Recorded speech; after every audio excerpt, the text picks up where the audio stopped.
That Sober Guy podcast contains adult content, merciless truth, and emotional nudity. Listener discretion is advised.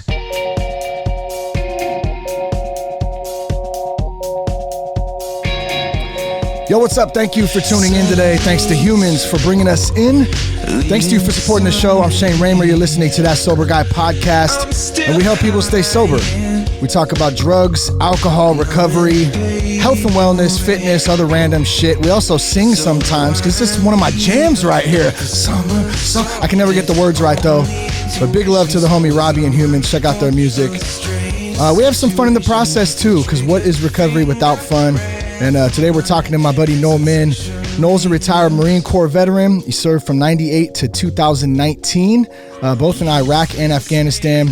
And he started CrossFit in 2009, became a coach in 2010. He's coached all over the country. He's currently coaching here at our home gym in Vacaville, Vacaville CrossFit North. I believe at the compound is the new name, right, Noel? Yeah. Yes, yep. That's right. It's actually the we're just keeping the old compound part of it, but keeping the old part. Yeah. Okay.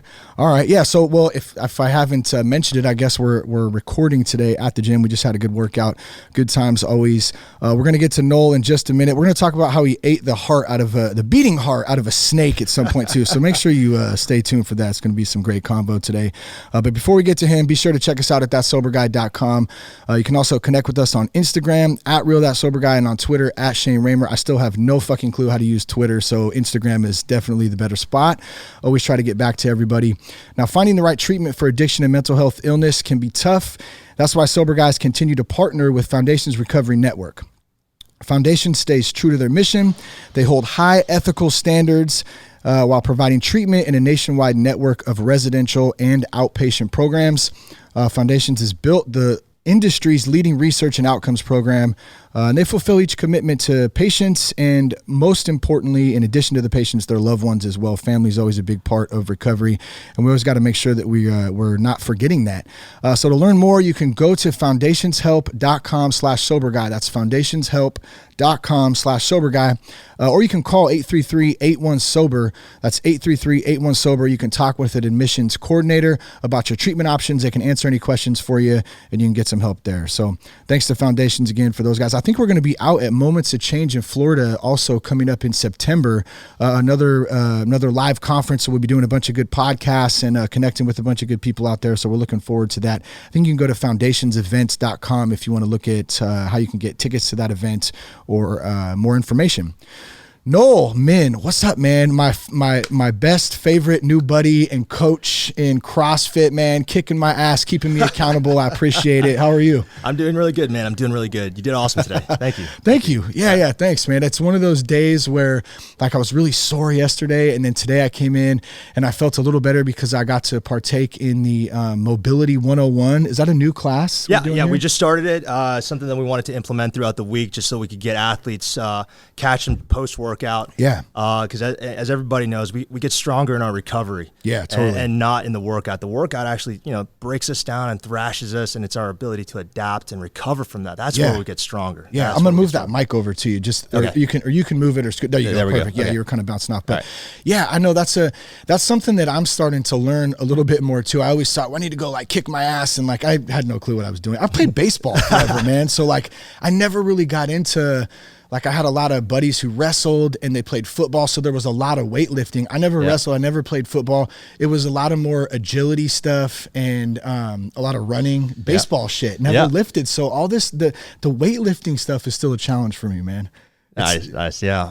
It all, came around being able to be conditioned for a sport specific modality like baseball, where running is clutch, and we started incorporating, weightlifting, and the only problem is there's the gift of youth doesn't we don't realize how much stretching and range of motion that we need to do these things until it starts adding up, and then later on in life we realize that trying to reach overhead to grab something and like, dude, I can't do this. What's going on? I know, it's weird, man. And like I don't feel like I just turned 38. I don't feel like I'm 38. Oh no. You know what I mean? I still like am trying to feel like I'm 25 and act, but it just doesn't work like that. Oh no, it doesn't. Man. It doesn't. The mind's got that game that's fresh, but the body's just having a little bit of trouble trying to connect the dots when it comes to that. Yeah, absolutely. So you're not from California, right? Originally, no, I'm not. You're from the East Coast. Yes. Okay. Actually from the South, born and raised in Huntsville, Alabama. Nice.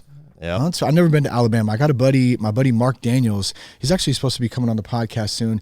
He's a professional fisherman, and he moved from. He's on the Bass Tour, one of those tours. Yeah, he moved from Cali, and he lives in Alabama now, and he's just slanging fish all day. Just doing what he loves. Yeah, doing what he loves. That is awesome. Yeah, that is awesome. I hear it's hot out there though in Alabama. Where I was at, I was in Huntsville. This is north of the Tennessee River, which is about 2 hours south of Nashville. We sit right there in the Tennessee Valley, so. It gets hot, and then when all the pollen and spring happens, it just settles right down into that Tennessee Valley area, and it's just miserable. So you go to high school out there? Yeah, I did. I did. I went to every stage of school in there, short of a little bit of time in high school, where I think I did like half a year in northern Illinois with where my mom lived. So nice. Sports, anything? Would you do wrestling? I basketball? I played intramural basketball when I was a little kid. Then I wrestled for a year in middle school. I did some martial arts, but nothing really to the extent of where I could, I feel like I'm getting thrashed in the gym today. Yeah.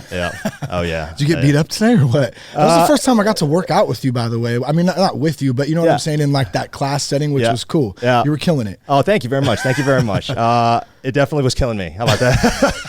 It definitely was killing me. I was like, man, is this what it feels like in this gym when you work out? Man, it's like 100 degrees in here. It's hot. Huh? Yeah, so a little bit different on the end of working out versus coaching for you too. Oh yeah, definitely. It gives me a chance to kind of work on what I need to work on when it comes to, especially when it comes to being part of a class setting. It's always fun. Mm-hmm. That's where we talk about that community aspect of what CrossFit's all about, and just being able to misery loves company. And if you're at the grind and you got your buddy next to you doing it and you're both suffering together, you could walk away from it with, high fiving with some smiles, and, it's a good day. It's definitely a good day. Well, for a lot of us that are in recovery, community, same thing. Mm-hmm. It's a huge part of it, whether it's a 12-step program or church or whatever it is. And even CrossFitting as an example.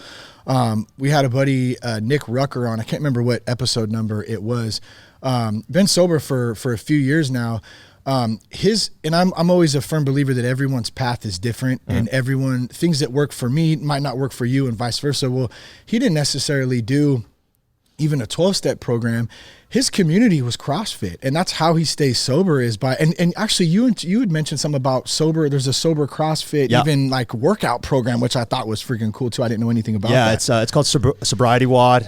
It's a network of CrossFitters and just athletes and trainers in general that want to use CrossFit and the methodology that CrossFit has done to emphasize that community component, that support structure, whether it's working out or whether it's just having a bad day. You could always turn to that community, that support structure to help you out. Most definitely. I think there's even a few recovery centers down I only know of the ones down in Southern California. I'm sure they're all over, but they really have a really hard centered focus on fitness out on the beach, doing like Navy SEAL style workouts, trying to kick their ass into gear. And apparently a lot of guys dig that. I mean, I know this stuff kind of helps me, like from the community aspect to, physical, mental, like I was telling you yesterday, just even the stress relief of coming in and letting some of that stuff go, whatever's on our plates, on our minds that day. I can come in, I know I'm going to get a good workout in, hang out with some cool people, and then go about my day in an hour too, right? In an hour. That's the best thing. An hour, most definitely in an hour. We're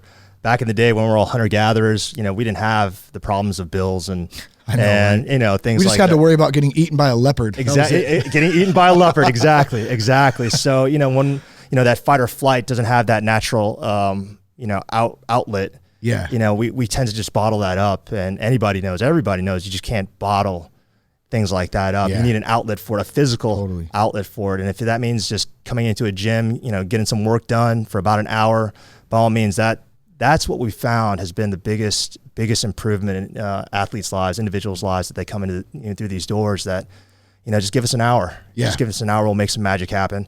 From every demographic, whether it's like someone in recovery, whether it's a a vet with that's an amputee, whether it's just a mom that just wants to get a workout done, just so shed some few pounds. So whatever, it's something for everyone. And that's what we're here for. I love the diversity of that too, because we have a real diverse group. There's people who are just straight badass at CrossFit, and there's people even just like myself who just started a couple months ago coming in, moms, dads, business people, police officers. I mean, all kinds of different people, and that's a pretty cool thing. Yeah, everyone from every walks of life. Yeah. Awesome. So you did how many years? I didn't add up the years, but I want to say it was about 20 years in the military, right? 21 years, man. Yep. And you went right into the Marine Corps right out of high school, or from Alabama, you went right in? Yeah, so I did a little bit of college. As soon as I graduated from the high school in Huntsville, I moved north to Illinois with my mom. Did a little bit of college there. It wasn't really panning out. Yeah. And then I saw a recruiter inside the mall, and he wasn't trying to sell me anything. He just pitched it. He asked me what my plans were. I was like, I'm just gonna go to school, do my thing. I'm gonna be a teacher, And I'm like, and then you could see it in the recruiter's eyes, like, I've heard this story before. Oh yeah. Hook, line, and sinker. This is what I'm gonna throw at him. Like, whenever you think you're ready, you let me know. Oh, he did the reverse psychology on your ass. He Straight up. got me. Yeah, he's like, whenever you think you're ready, you let me know. Yeah. And then, sure enough, I was working at a kiosk job in the mall. What were you selling? Earrings, necklaces? what was it? Wigs? All right. Here, you ready? Model trains. Model trains. And novelty ties. Novelty ties. It was Lionel Express. The kiosk was called Lionel Express. They sold Lionel trains. And if you're in the model train community, y'all know what I'm talking about. That's like the Ferrari of model trains, I guess. Yeah. Wait, where are there like model train conferences? And I'm sure there's got to be. There has to be. There has to be. Yeah. And then, I bounced between that one and then a novelty tie shop that was called, you ready? Yes. Absolutely Not. KNOT. I could appreciate a good pun. That was half the selling point. That was great. Right? So what does a novelty tie consist of? What could that be? My favorite. So when we would be at the booth, we would have That's fucking great. we would have to absolutely rock the product. So I always chose the KISS tie with all the members from KISS nice, on it. Nice, yeah. nice. Gene Simmons. Ace Frehley, all of them. And so that was the tie that I wore. But then we had every hot dog ties, bacon ties. I didn't even know. Apparently Rush Limbaugh had a fancy tie line. Really? Oh yeah. So there was Rush Limbaugh ties. Things are ugly. I'd like to get, if I had to pick a tie, I think here's what I'd pick right now. I'd pick maybe like that it's like that powder blue tie. Yeah. And then I'd have like a mustard stain right on it right there. The intentional mustard stain. Mustard stain kind of built into it. So then you just wear it and you look really nice, but you have a mustard stain. Yep. It's just like a handkerchief. You just got to own that. You got to own that. It's an accessory. You got to own that mustard stain. Do you have any other ties left or no? No. Okay. I once I left, I put that life behind me. It's no longer who I am. So then you went, so after the novelty tie business and, Lionel trains. Yeah, Lionel trains. Yeah. Trains, yeah. You go into the military or what? Yeah. So March 3rd was the day that I went into the recruiter's office. So I think I got, I like to see what this is all about. I think I got what it takes. My projected future, what I had visioned is becoming a little bit more and blurrier every day. So he says, what do you, he pulled out these little cards, and every Marine Corps recruiter out there will know what I'm talking about. These little not honor courage commitment cards, but what do you want to get out of the military? Do you want travel and adventure? Do you want education? And so I picked, I wanted to get stronger. I wanted to serve my country, and I wanted to travel. And it's we could do that for you. I'm like, yeah. Are they kind of building a profile for you in that somewhat, in a sense, to kind of figure out where they're going to place you, what you'd like that kind of stuff? So they're looking at what the intention is. I was 19. I come in, and when it comes to a marketing standpoint and a recruiting standpoint, you need to know your target population. But it's a little bit harder for recruiters, especially when it comes to kids that just graduated high school.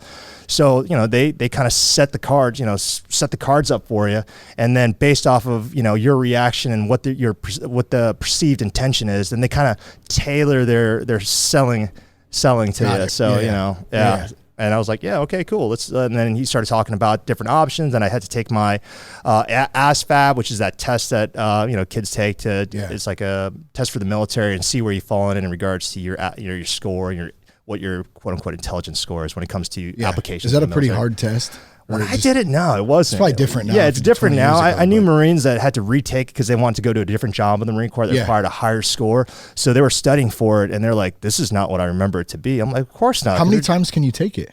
Oh, man, I don't know. But you can do it multiple. Yeah, you can definitely do it multiple times. Yeah, you definitely do it multiple times, and if you're close to the score, they can offer a waiver for that to get you into that position. It's like, okay, this guy, I think the 90 is the lowest you can get. And they were like, if you're close, and we'll write that waiver. We'll give you the next 2-3 points for you. Yeah. So you take the ASVAB, and then what happens from there? Take the ASVAB. I score. I didn't score too bad. It opened me up. What that does is it opens you up to a lot of different jobs in the Marine Corps. And so he told me, like, this is what you got. These are your options. And he showed me the pamphlet. And, I initially wanted to go into communications. So I was like, oh, that's cool. And then he started talking about communications. Later, I found out that he didn't even have a communications background in the Marine Corps. I think he had supply or something. Not to knock supply.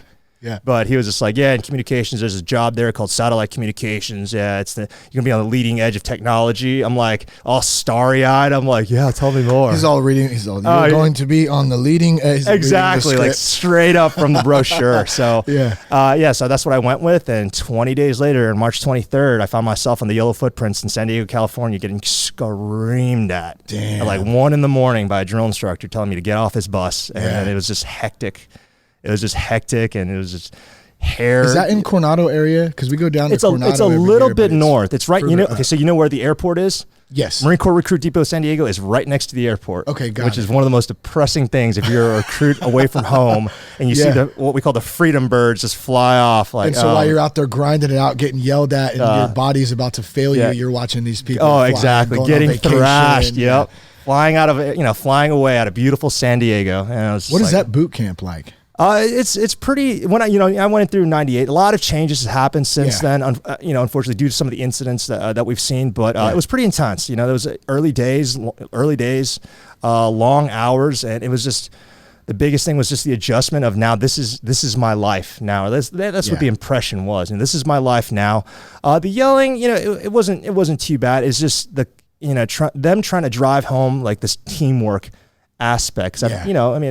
Wrestling and kind of getting rid of the individual mindset. Breaking you down, stripping away all the individualness that is is a fresh recruit into recruit training, and then indoctrinating you that everything that is the Marine Corps, from history, close order drill, weapons handling, everything, and once again just entry level stuff, just so they know what they're expecting and the Fleet Marine Corps is expecting.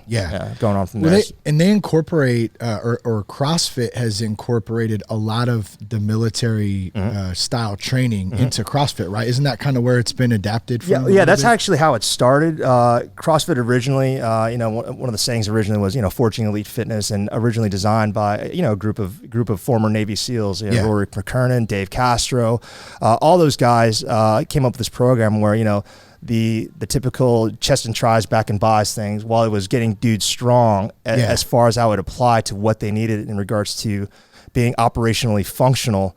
It's a big difference. It's a big difference. And that's how CrossFit started. The Marine Corps for a little while had adopted that, but the Marine Corps wanted to put its own name on something, so they changed it to high intensity tactical training, or HIT. Kind of like a branch off of what most people know as HIT, is high intensity interval training. Yeah, that's the way I've heard it. Yeah, exactly. So the Marine Corps put their own stamp on it, called high intensity tactical training. It took years to evolve to where it is today, but they got smart about it. They hired some professionals and some exercise specialists, and they wanted to make a more capable Marine, and they found that just doing max set of pull-ups and then running 3 miles wasn't cutting it anymore. So they developed this whole program. They even changed fitness standards. They went from a physical fitness test to a more a dynamic fitness test called the combat fitness test, where it involved like buddy drags, fireman carries, like a mock grenade throw, where you had to like not only hit the target, but hit the target while you're tired and just catching your breath and all that. So what's funny is one thing that I like when you coach, and you always address us as athletes, right? Oh yeah. And I know that there's, and I've picked up on that, like the mentality of that. So what you're describing right now, that's an athlete to me, somebody who is, and I'm not saying I'm right. I don't know. This is just how I kind of think about it. Somebody who is very well-rounded, who can do, a lot of different body movements and different things, and be capable of doing that, mobility stuff, all of that. Exactly. And it's funny though, because that's kind of been embedded, like, okay, I can be an athlete again. I was an athlete at one time, I thought, you know what I'm saying? But, exactly. That's just that's cool though, what you're describing, that chest, arms, and that's no offense, that's not really an athlete, just working that isolating exercises. That definitely has its place. We got bodybuilders out there and they're doing their thing with that. But, as it translates to somebody, with some body armor on, like 25, 30 pounds of body armor on with a pack and a weapon, that doesn't have the applicability that we need it to. We need to be able to conduct ourselves accordingly in a professional manner, operationally as well, tactically as well, and that's going to call for more of a general physical preparedness versus such a specialized dynamic when it comes to sport specific things. So So okay, so let's back up here. So you go, you take the ASVAB, you get ready. He's about to give you your you got to boot camp, I think is where we left off. You started going through boot camp, and then what happened from there? Boot camp's 3 months long. Graduated boot camp and went on 10 days of leave. Is just sort of that little bit of respite after 3 months of getting thrashed. And here we're going to send this fresh new Marine out into the public, see what he does. Yeah, it gives you about 10 days of leave, and then after that, I reported back to Camp Pendleton, California, for Marine combat training at the School of Infantry. So it's after you graduate boot camp, it's broken up into two paths almost. If you're infantry or 0300 with an 0300 MOS or job in the Marine Corps, you go to the SOI School of Infantry. If you're a non-03 or a non-infantry, then you go to the Marine combat training, which they kind of go over wave tops about the basics of infantry tactics. The adage that is, every Marine's a rifleman. So everybody in the Marine Corps should be able to employ their weapon. Attack the objective, and watch out for their buddy. That's kind of like the foundational groundwork that the Marine Corps has built itself on. And so I, after 10 days of leave, I go to Marine combat training, because I'm thinking I'm going to be a satellite communications guy. That's right. All right. Forgot about that. This is what we call foreshadowing. I'm thinking I'm going to be a communications guy. So we go to Marine combat training, where we do all the, we work on all the different weapon systems, to like grenade launchers, to heavy machine guns, to light machine guns, and things like that. The basics of patrolling. Not saying that every Marine that graduates MCT is a steely-eyed 1,000-yard stare grunt. Absolutely not. It's just just the wave tops, just so, in the event that we needed to use you in some capacity, the Marine Corps could say, you were at least trained in the basics of a rifleman. To pick up a weapon and use it. Exactly. And the other services aren't like that.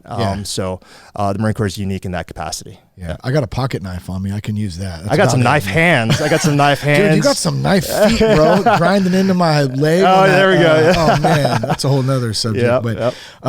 So you end up going on to do 20 years. You went to Iraq. You went to Afghanistan. What was that like, man? I was very fortunate enough to have the duty stations and assignments that I did. I graduated. What was your final job? I'm sorry, actually. My final job. Yeah, you didn't get the communications thing. So I graduated MCT in the last week. They tell you what your job is, and it's this accumulating thing where you just finish the final exercise and you're all sweaty, and now you've been in the field for about 3 or 4 days, and then the instructor, the SOI instructor, comes out with the list of MOSs, and he starts going down the list, and he's like, Private Min, I raise my hand. He's like, utilities construction. I'm like, what? And then I sit back down, and then he starts going back, and I raise my hand again. I'm like, I still remember the dude's name, like Sergeant Gammon. What do they do? And he looked at me. He had a thick Jamaican accent. He's like, they wire Christmas lights on the commandant's house. I don't know. Go sit down. You're not a grunt. I'm like, Yeah. Okay. right. Cool. So Damn. I find out that utilities falls under the combat engineering construction kind of world. In fact, the school is actually at the Marine Corps Engineer School in Camp Lejeune, North Carolina. So, I get my MOS, and I'm still trying to figure out, what do these guys do? Build stuff. Depending on where you're at, you could either be, as far as on the combat engineering side, you could either be building stuff, or you could be blowing stuff up, building bridges, or clearing minefields, or building a school. So it all depends on what capacity you're in. On my side, it was more utilities, like interior electrical and power distribution, things like that. So I go to that MOS school, that job at the Marine Corps Engineer School in Camp Lejeune, North Carolina. I think that's about another 3-month school to go over electrical theory and all this stuff. I'm like, I did not want to do this. You're getting a crash course in like carpentry. Oh, and, yeah. All of electrical, engineering. I mean, everything. Yeah. In 3 months too. I have a construction background myself. In 3 months, that's not a lot of time to learn that shit. No, it's not. Yeah, that's fast. And then putting that on a 19-year-old or even like 17, 18-year-olds where they're still trying to figure out how to put their uniform on. Oh, right, yeah. Dude, I had my head so far up my ass when I was 19. I still do sometimes. But back then, I can imagine, I probably should have went in the military. That would have sped it up. Oh, man. And, we so that course is about 3 months long. And then I get orders, and they tell me, and I don't know why I still remember these names. Staff Sergeant Watt, no pun intended. Staff Sergeant Watt was like, "Min, you're going to Camp Lejeune, North Carolina, here." And I'm like, where's, I was like, okay, like what, like second combat engineers. So I was like, what do they do? blow stuff up, man, go sit down. I don't know. I'm like, oh God, I'm like, great. This is the next 4 years of my life. People telling me to go shut up and sit down and just do as I'm told. So, I graduate from the course. I literally check in that day, drive down the road, and I'm sitting and processing for probably 8 hours in my service uniform. It's hot and I'm sweating. I'm like, this is not good. This is not good. So, check into second combat engineers, and immediately they're talking about, hey, there's some stuff going on. Kosovo was kind of kicking off at the time. But what had just recently happened was Hurricane George kind of waylaid Puerto Rico back in '98. Oh, yeah. So there's a big humanitarian effort for that. So I didn't even have, the plastic was still over my gear that I got when I checked it out of supply. And they were like, yeah, don't get too comfortable. You're going to Puerto Rico. So that's what I thought. I'm like, oh, man, I get to travel. So literally 30 days later, I was on a ship going to the Dominican Republic and Puerto Rico doing the humanitarian effort out there for Hurricane George. So that was my intro to the Marine Corps. And I'm like, oh, this is what it's all about. Yeah. I get back 2 months later, and then it's just sitting, being told what to do again. Just hey, go change the oil in that generator. Or, hey, you got duty, so you got to go stand, watch at this place. Yeah. And it was just trying to find my place on what I needed to do now. Is this a regular job? Is this, how do I do this? So, and then I went to California. Let me just interrupt really fast. Yeah. When you look back now, in what you do now, and when you look back to that day of kind of confusion, because I like what you said, I was trying to find my place. What did that teach you then? Because in the time, it probably seems stupid in a sense. What the hell am I doing? Or maybe not stupid, maybe that's the wrong way to put it, but a little bit confusing. I'm just this kid. I really don't know what's going on. What did that teach you, do you think? I think it taught me to really look into, my why. My purpose, why did I do this? Is it what my expectations were? Did I expect to go running and gunning from the moment my boots got on the ground? Yeah. And that wasn't the case. And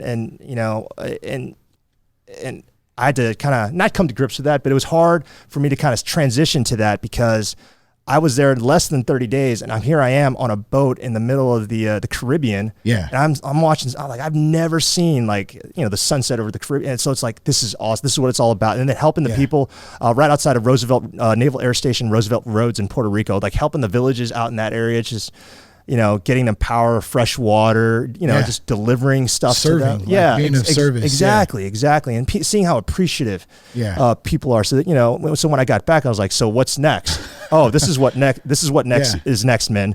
Your room was nasty. So guess what you're doing on Saturday? Not going out. You're cleaning your room. I'm like, like you're like 12. Oh yeah, exactly. You're like, and you're going to get clean. You're going to clean it until I get tired. You know, I'm like, well, that doesn't make any sense. I'm like, what are you doing? The only reason I asked you that, because I was curious as to what, your thoughts were on it, but also too, I think for a lot of us, whether you're in recovery, you're not in recovery, I'm just talking about from a life perspective here. A lot of us are going through things in life and we don't understand them at the time. We don't know why this is happening. Why is this happening to me? Why did this turn out like this?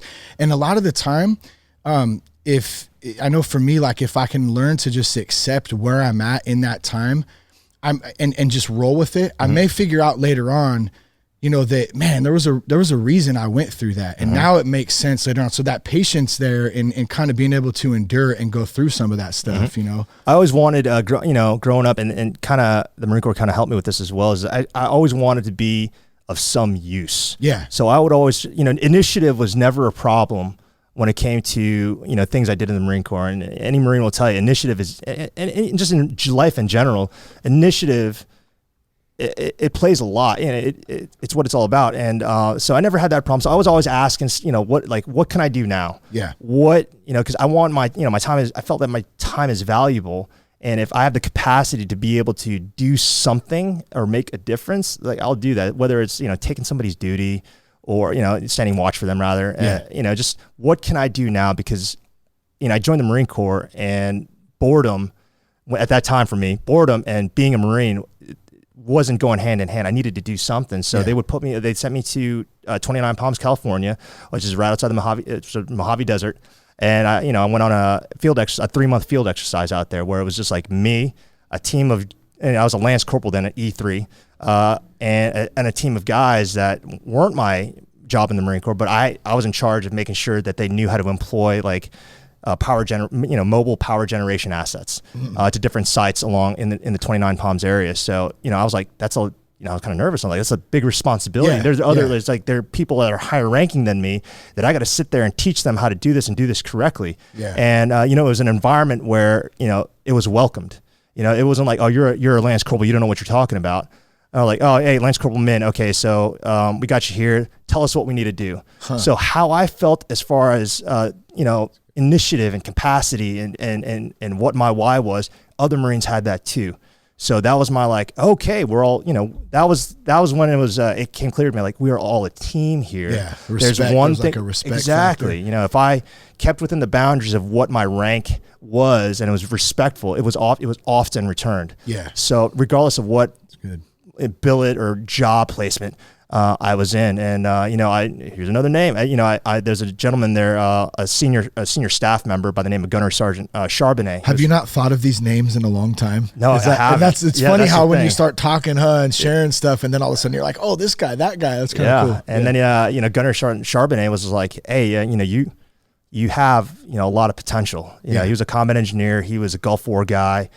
He's like, have you ever thought about going on embassy duty? And I'm like, what is that? And I still get goosebumps thinking about it too. Yeah. And he's like, you're a Marine Guard and you go to any of the embassies around the world, but man, you got to want it. It's a school where they try to get you, they want to drop you because you're going to be by yourself alone in an embassy. And, that's kind of a big deal. That sounds like dangerous shit. It could potentially be dangerous, right? Depending on where you're at, I'm sure. Especially, the American embassies in Dar es Salaam, Tanzania, and Nairobi, Kenya were blown up, I believe, earlier that year. So, it can be kinetic.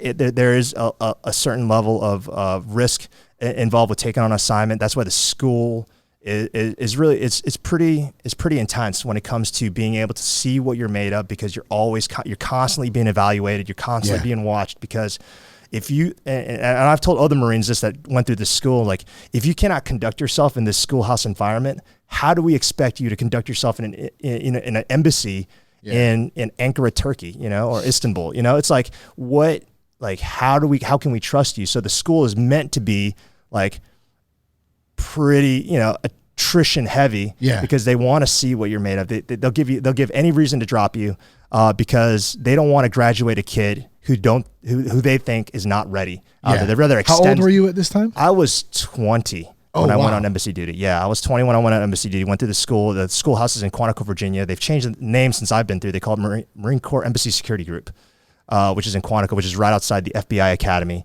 In Virginia? In Virginia. Yeah, Quantico, Virginia. So I did that. Went through. That was a gut check. But I was a Lance Corporal at the time. So once again, shut up, do what you're told. I'm like, I could do that. I've done that. I'm pretty good at that. So that was I think it was about 6 weeks long. We got pepper sprayed. We did all the defensive tactics with the police baton and all that. We ran. Oh my goodness, we ran. Gunnery Sergeant Kimball, who was the detachment commander at the embassy in Dar es Salaam, he was one of the class advisors.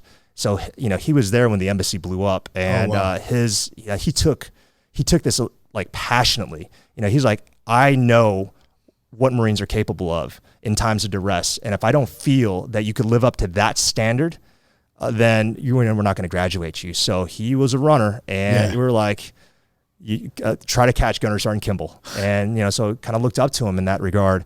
Like, this guy has seen it. And this is after Gulf War. We're not looking at any conflict right now. Yeah, because this is all pre-9/11. Oh, way pre 9/11. So it's like, I have to remember that too. This guy was like, everybody looked up to this guy. This guy has seen it. This guy has been operational. He is like, everything he says coming out of his mouth is something that we need to apply in order to be successful. He's not going to steer us wrong in that. So we graduated. The whole process when it comes to like background investigations, making sure you don't have a shady past. Alcohol-related incidents was another one. If you had any alcohol-related incidents, you were automatically disqualified from the program. Was that big in like boot camp and going through in those early days, alcohol, drugs? They talked about substance abuse, and they talked about how the zero tolerance policy for drug abuse. As far as alcohol abuse, I think then, if it didn't affect how you conducted business during the day, I don't think I didn't see it really. As long as you were taking care of business. Exactly. But did you see any guys though who had issues with it? I did. There's one guy, he was just like, I think ecstasy was getting really big. Oh, really? Yeah. Wow. And he popped on a random urinalysis. He popped, and he popped for ecstasy. And I think the amount that was in his system was equivalent to like if you took it like at midnight that night and you're back at work at 7 a.m. and you're operating heavy machinery.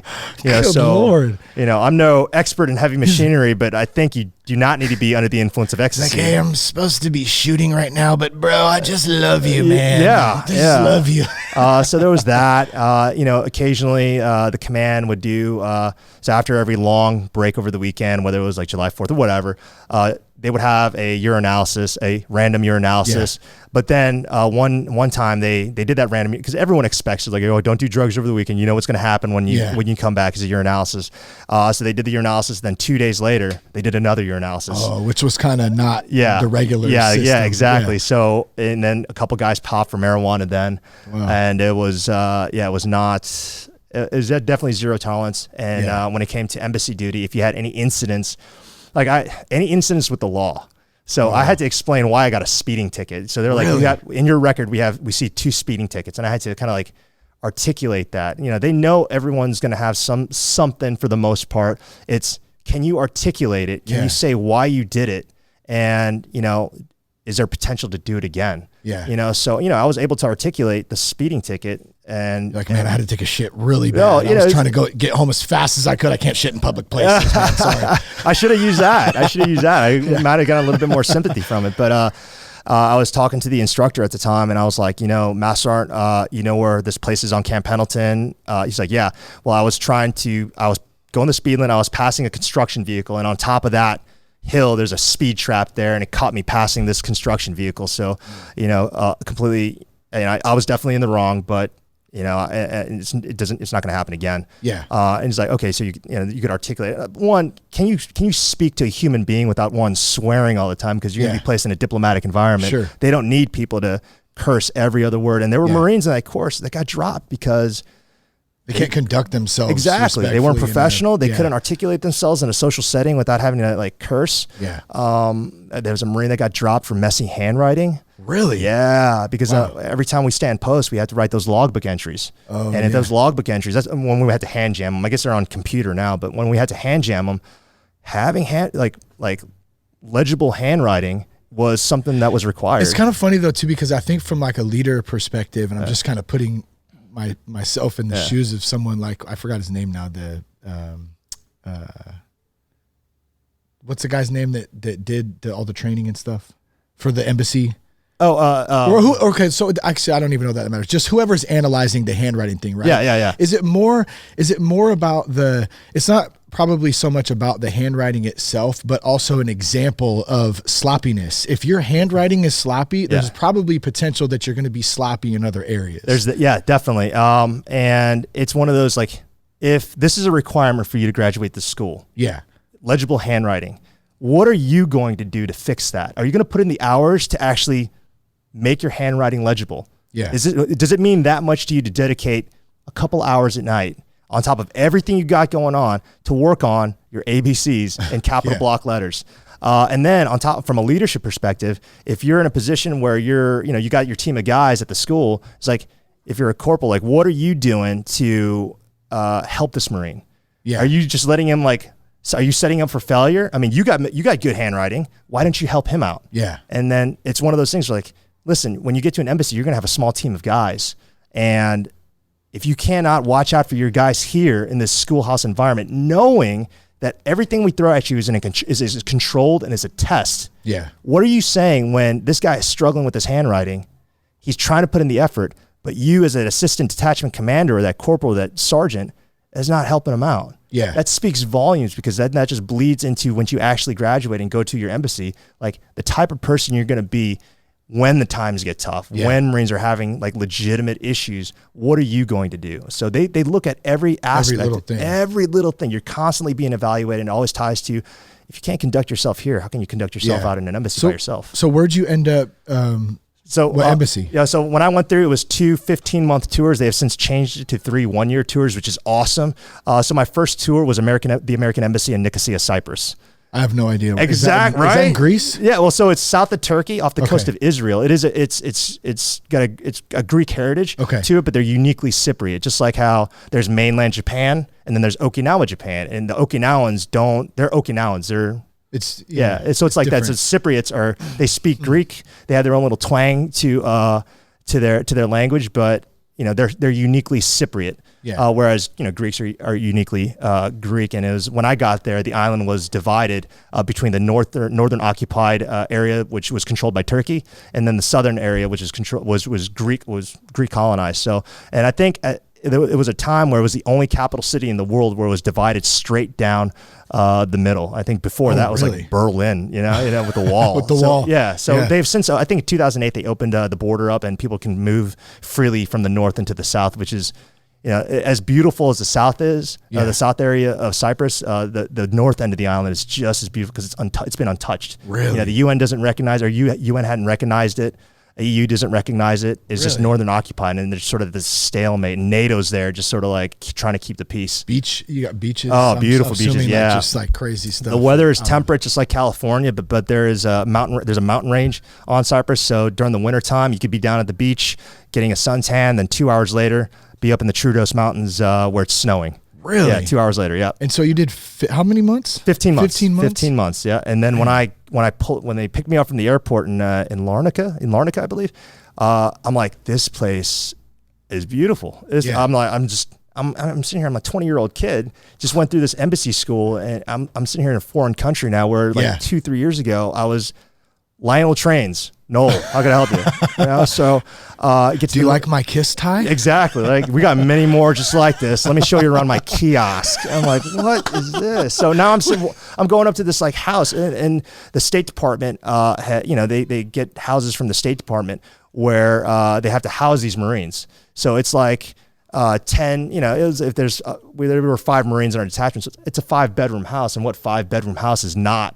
hooked up? We had, it was not hooked up. So it's like, it was definitely hooked up. We had our own little gym. We had, and the big thing in regards to the alcohol related incidents, there's a bar inside the Marine House. And in that Marine House, that's how we generate funds for things that we need to do, like holding our Marine Corps ball every year. We have to generate these funds. So we have a functions at the Marine House that involve the bar. So if you had any alcohol related incidents, That's the last thing they need, is a Marine that had an alcohol-related incident with easy access to the bar downstairs, where it's on an honor system that you pay every month. Oh, wow. Yeah, so that could be a huge issue for big somebody issue, who's got a big problem. issue. Yeah, so I spent 15 months there. I did a damn good job. I like to say I did a pretty decent job, rather. Yeah. Out there, and then I was afforded the opportunity to stay within that region and stand up the new embassy in Doha, Qatar, which is in the Persian Gulf, which is in the Persian Gulf on the east side of the Saudi Arabian Peninsula. That's not Qatar. That's different. It is. I just wasn't sure if that. How do you it's the same. pronounce it? Yeah, it's the same one. Okay, because I have heard of that. I fell into the same. Called it Qatar. Qatar. When I get there, it's how the locals, the accent that they say, it's Qatar. Yeah. They say Qatar. What was that like? It's totally different culture, obviously. This is the only place I've ever seen a nickel-plated Bentley. Really? I'm like, what? Hold on, I got to think about that. A nickel-plated Bentley. Yeah, this thing was just like, damn, that's probably pretty cheap. So for a while, Qatar,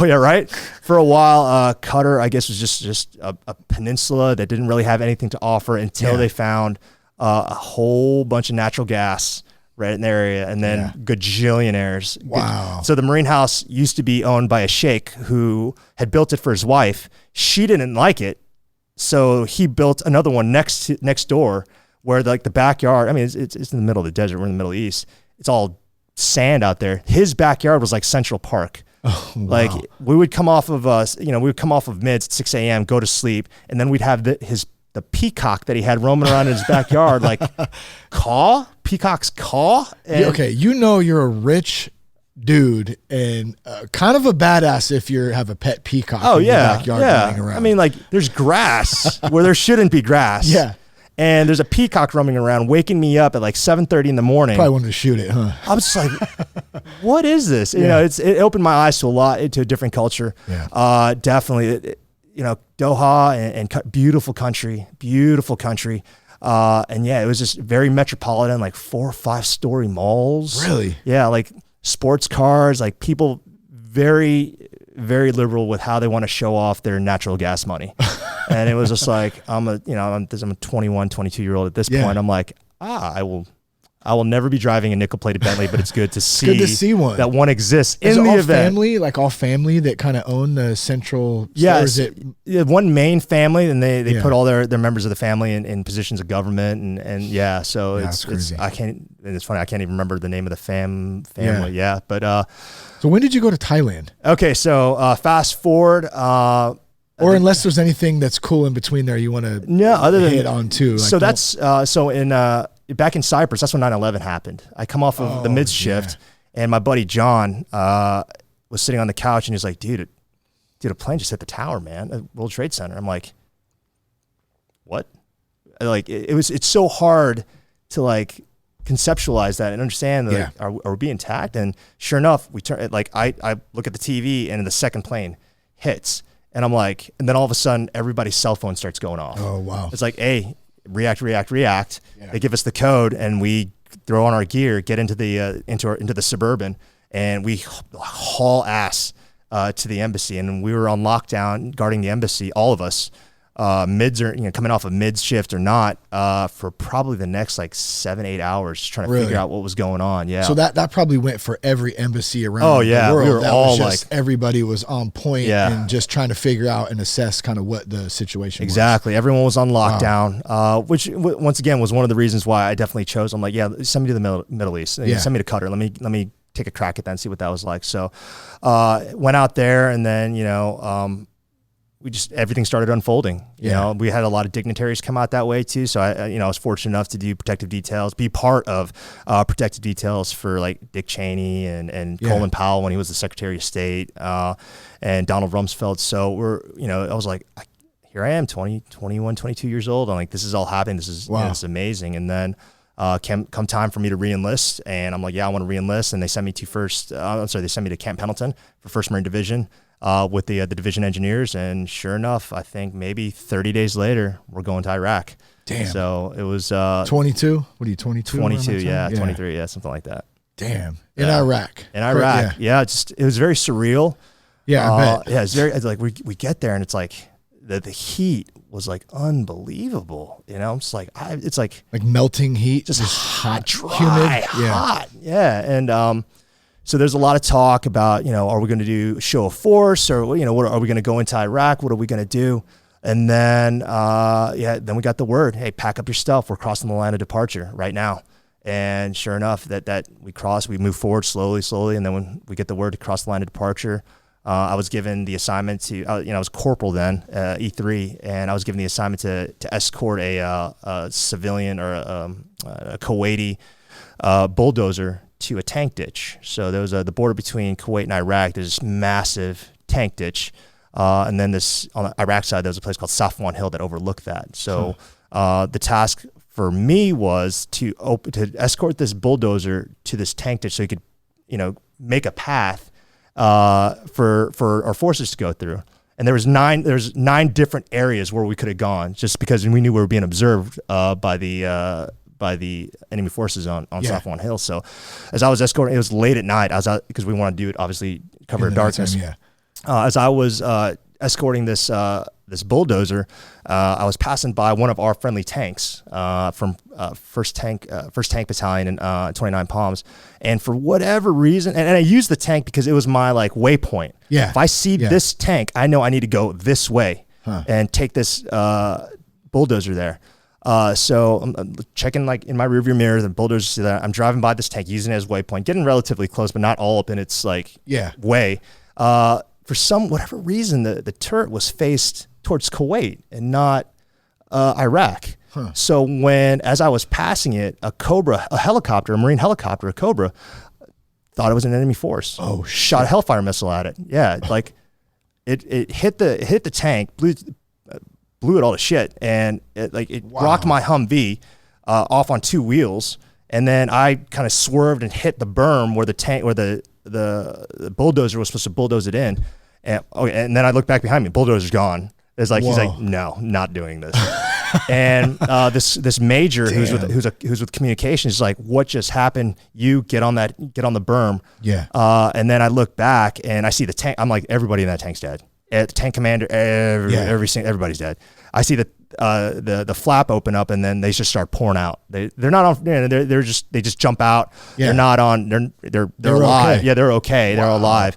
And then the major assessed what the situation was going on. The tank commander, which is a second lieutenant, maybe first lieutenant, probably just still green from his MOS school.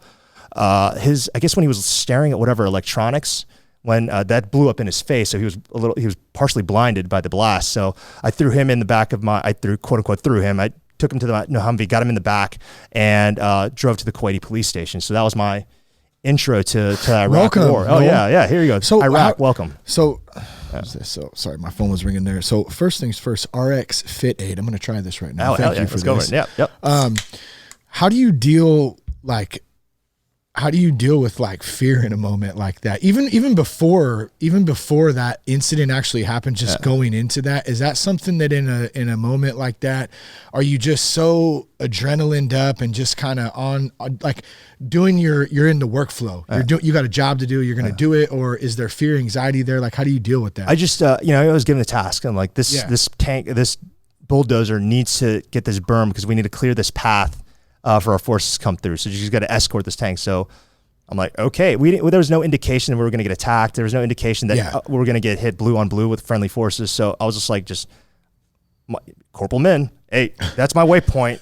Once I see that, I need to go there. Yeah. And so I was just fixated on that. So when that happened, you want to talk about an instant reprioritizing what you got going on. Yeah. Once that happens, this is not the field. This is not training.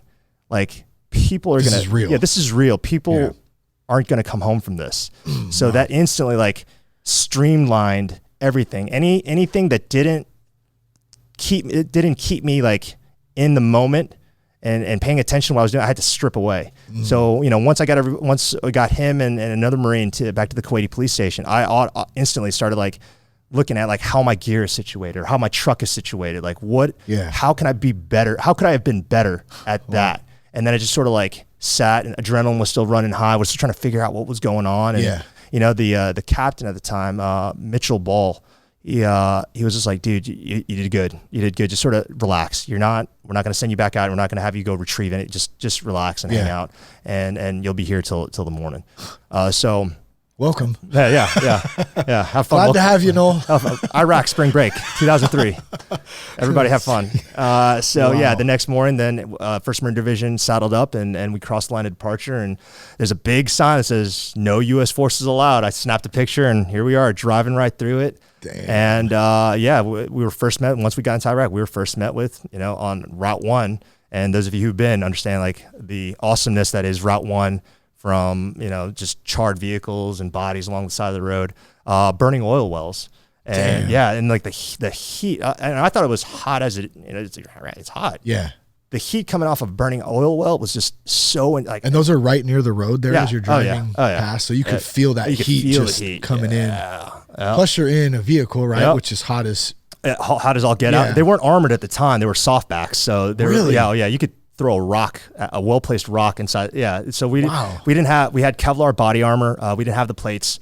And we were in softback vehicles. Some of them didn't have doors in it. And we crossed that line of departure into Iraq and just telling, just going what General Mattis told us to do, just pushing north so fast that, our logistical support couldn't keep up.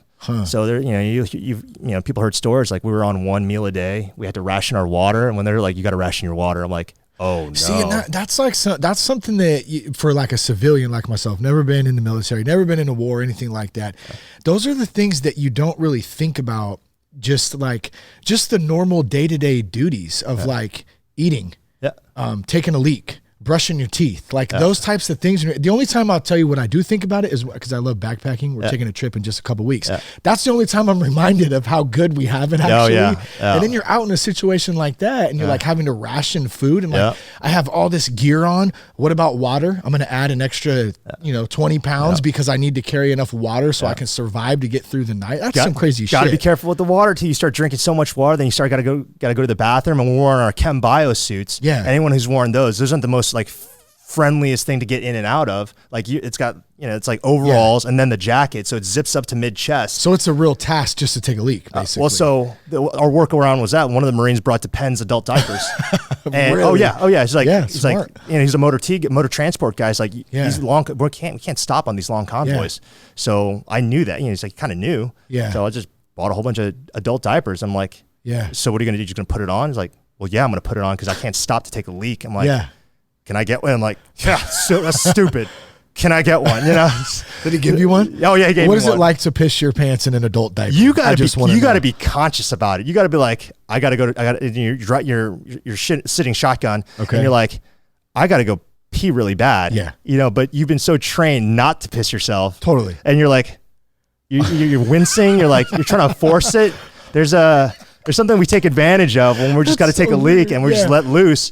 And then when you're in a situation where you're going everything against how you're raised and programmed, totally. Peeing yourself is bad. Don't do that. You got issues. And you're like, I got issues. And then you just sort of let it go. And you're like, okay, I just pissed myself. And I'm in Iraq. Congratulations. And, there's dust everywhere. And how long do you got to sit in that thing for until you get a moment and take a break? And every convoy that we went on was, at least an 8-hour convoy. Wow. Whether it was just a traffic jam from just navigating around different units in the Marine Corps, and then Army convoys. Oh, they're just vehicle after vehicle after vehicle. So we were kind of stuck in that, just trying to work around that. So any convoy that lasted less than 7-8 hours was a good day. Wow. It was a good day. Short day. Oh yeah. Right. So, so we wore Chem Bio suits or MOP suits rather. And, and it was, pretty intense. Went through, passed through Ad Diwania. There's a tank factory there, went all the way up to Hala and Baghdad. And if I'm getting the cities wrong, for those of you who know, if I'm getting the city order wrong, please forgive me. It's been a while. So it's I think it was Ad Diwania, Hala, and then Baghdad, and then back down that same route again. So, it was just, it was surreal. How long were you there? I was there for 5 months, I believe. 5 months. Outrunning log trains and MREs. See them big ass spiders? I heard there's some big ass spiders. The camel spiders. Yeah, those camel spiders. Those camel spiders are like something of nightmare. Those are like the xenomorphs from Alien. I saw a video of one, and it was massive, and it was, I think it was a video that went viral on YouTube, and it was two. I don't know if they're Marines or whatever. They were in their their tent, or what do you call it? Tent, whatever. Yeah. And one of those spiders had gotten in there, and they, it was hiding in the thing, and it was fucking huge. It's like a facehugger xenomorph from Alien. Gosh. The thing is just like, what is it's like a cat, right? I mean, it's like as big as a cat, probably. It's pretty massive. Like, yeah, you look like a 25-pound bumper plate, with its legs spread out like that. It's just like, what? Do they bite? They bite. I mean, they're as crazy as they look. I think, and they're called camel spiders because they kill sleeping camels. They'll bite to them, and then really? I think the venom. At least what I was told, the venom numbs the area instantly, so the camels don't realize they're being like feasted on by these camel spiders. Oh God, that's a terrible way to die. Yeah, so good Lord, big problem. And I don't like camel spiders. That's asshole-ish. Yeah, right zero courtesy to the camel that you're feasting on. That's jacked, man. Yeah, those things are crazy. So did you see any or no? I did not. I did not. Good. I did not. You. No, I did. I saw this one. There's a massive like spike-tailed lizard that was just this mass. It looked like it was a small dog. Oh, that was hiding under my pack, and I thought I pick up my pack. I'm like, okay, yeah, which one? Okay, who did it? And they're like, nobody's done that. That he's just hanging out, hanging out. And I picked it up and I just put it somewhere in the desert, and I was like, this is just the most surreal place. I've never seen anything like this. So obviously, so I spent 4 months out there, and then and we told to pack up and it's time to go home. And then we drove back down, spent about a couple months in Kuwait, not a couple months, a couple days, 2 weeks maybe in Kuwait. And then we got on a bird and came home to Camp Pendleton, California. Yeah. And, my wife then at the time, she was out of country.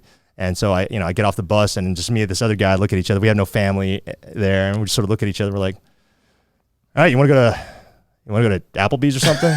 I'm like, yeah, let's go to Applebee's. So we turn in our weapon.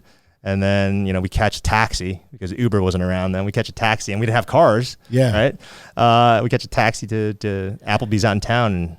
And how hard like that adjustment. I can't remember. I've had this conversation on this topic before, that adjustment of going from, war. Yeah.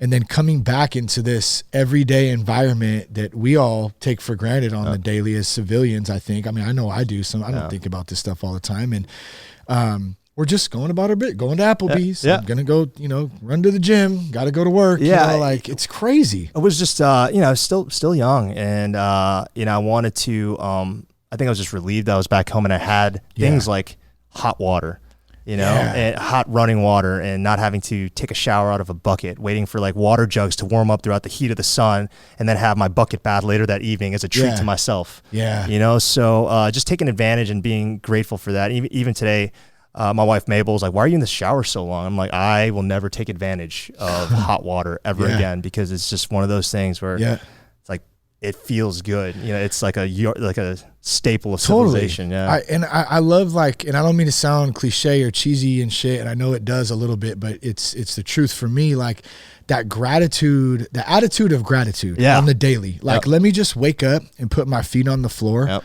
Thank God I'm sober. Thank God I have my family. Thank God I woke up today. If I start there, bro, like, my days are usually pretty damn good. Yep. When I don't start there, I can tell the difference, because I get in my own head. I start, you start questioning, well, why didn't I do this right? Or why didn't I get this? Or why, you know what I mean? You can go down that path easily, but man, it's just the way it's supposed to be. Yeah. Ben Bergeron, he owns a gym out in called CrossFit New England in Massachusetts. And he put it best, like, you can't look at your have-tos like that. Your have-tos are get-tos. Yeah. So you don't have to come to the gym and work out. You don't have to take, with your kids, you don't have to take a bath. Yeah. You don't have to come to dinner. You get to come to dinner. Yeah. You get to take a bath. Good. You get to come here and work out. You get to go pick up your kids. So reframing, what your obligations are in life and treating that as being grateful for the opportunity to have that in your life, so that you can exercise that and not see it as an inconvenience, I think was really big as far as part of my, maturity growing up and what that was about. You don't have to do anything. You get to do everything. Absolutely, man. And it's all your choice and what you want to do and how you want to approach it. So, okay. So you brought up CrossFit. Let's transition into that a little bit. Yep. So number one, thanks for serving our country, bro. Oh, thank you. You and everyone else out there who's listening. I know we have a lot of veterans who listen to the show, and active duty people too. So thank you. How how'd you get into CrossFit? 2009, I think, and that's when you kind of got in, and then you started coaching shortly afterwards. Yeah, so I was in Afghanistan. I was with 7th Marine Regiment as a regimental engineer chief, and we had some rudimentary, like we didn't have a gym out there. We had some rudimentary stuff. We had some kettlebells. We had a pull-up bar. I think we had one barbell that was just garbage because of all the sand that got into the bearings. We had some bumper plates, and I just started doing just these random like workouts, like kettlebell swings and squats and things like that, not knowing what I was doing. There was a gentleman that was with 7th Marine Regiment named, he got out, his Captain Erickson. And he had gone to a CrossFit gym in Southern California. If you give me a second, I'll be able to think about it. But he was like, "What, you guys working out? Yeah, what are you doing?" Like, I think it's like CrossFit or something. He's like, "No, let me start programming for you." So he started doing the workouts, the CrossFit workouts that we know. And when did CrossFit start? 2007? 7, I believe. Okay. Yeah. So it was still fairly new at this time, just a couple years. We would look at the main site and pick a workout. Like I didn't know. I'm like, what is a clean and jerk? That sounds. And why am I only doing 5 sets of 1? Like that's not a workout. That's not gains. What the hell is this? What is this nonsense? And sure enough, I'm like, I see the magic behind the methodology and the programming. And so he programmed. He did the 3 days on, 1 day off, 2 days on, 1 day off, and did that for the next year. And I fell in love with it. Yeah. And when I came back, I looked at where my the first L1 seminar was at, and it was at CrossFit Reston in Northern Virginia. And I went, and I've been doing it ever since. Shortly thereafter, because I want to do it just to make me understand the methodology a little bit better. I had no intentions of coaching. I had no idea like what that involved. And then the owner of CrossFit Trident, Chris Smith, just one day asked me, he's like, "When do you want to start coaching for us?" And I was like, I'll go right now. I mean, like not knowing what it involved, like I'll do it right now. Whatever you say, boss. What do you want? And so I started. Yeah, so I started interning the morning classes. So that's all my schedule allowed me. And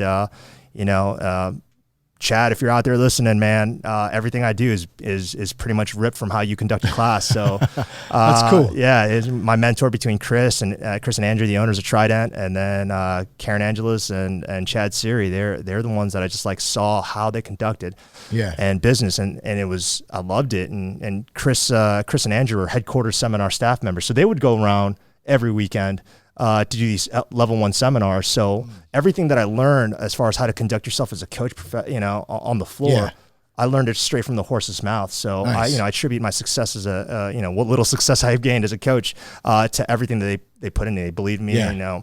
I'd gotten a divorce around that time, so they were like, they still believed in me. They wanted me to succeed despite everything that I was going through. So, everything.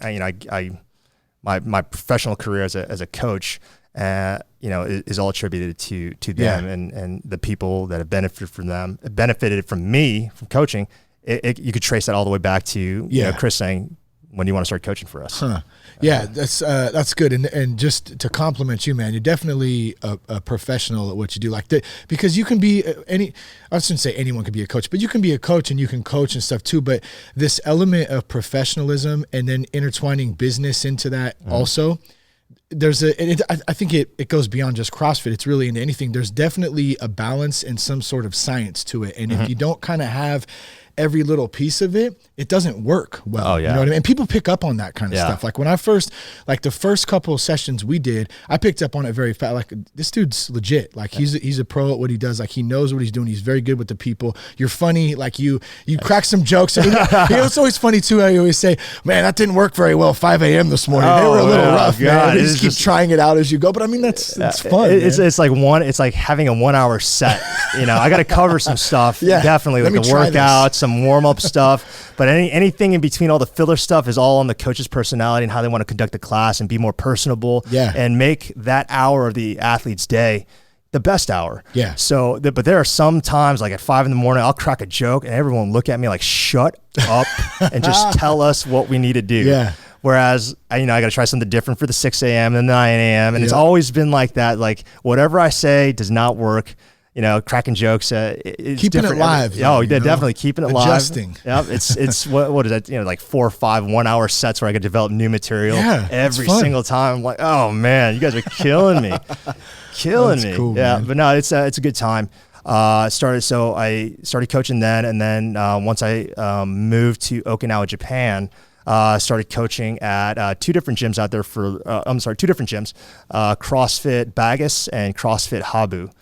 So I started coaching out there. I started coaching at CrossFit Bagus for the first year, and we parted ways just to do some managerial differences. And then went over to CrossFit Habu. CrossFit Bagus was owned by by two local Okinawans. CrossFit Habu is owned by Jason Day out of Okinawa, Japan. I think he just recently opened up another affiliate on the island called CrossFit Mongoose. Oh, wow. So yeah, Habu is a type of snake found on Okinawa. So it's CrossFit Habu, and then its natural enemy is the mongoose. So CrossFit Mongoose. So he's got a really good thing going on over there. I appreciate him giving me the opportunity to coach his floor. That's where I met Mabel, my wife now, at CrossFit Bagus. She was part of the Elements class. So that's how we sort of got to know each other. Cracking jokes. Hey, what's up, Mabel? How you doing? So talking about me failing a 1 hour set or eating dick at a 1 hour set. Like that, Mabel is the definition of like looking at me like, you are not funny. Yeah. Just tell me how to work out. Yeah, like, just leave me alone. I think I like this girl. She's not taking any of my shit. You have a couple daughters too, right? I have daughters from my first marriage, Nyla and Natalie. I want to give a shout out to them. Love them, miss them. Hope to talk to you guys soon. I started coaching out there. Operationally, different capacity out there. Yeah. Came back from Afghanistan. I was at 8th and I.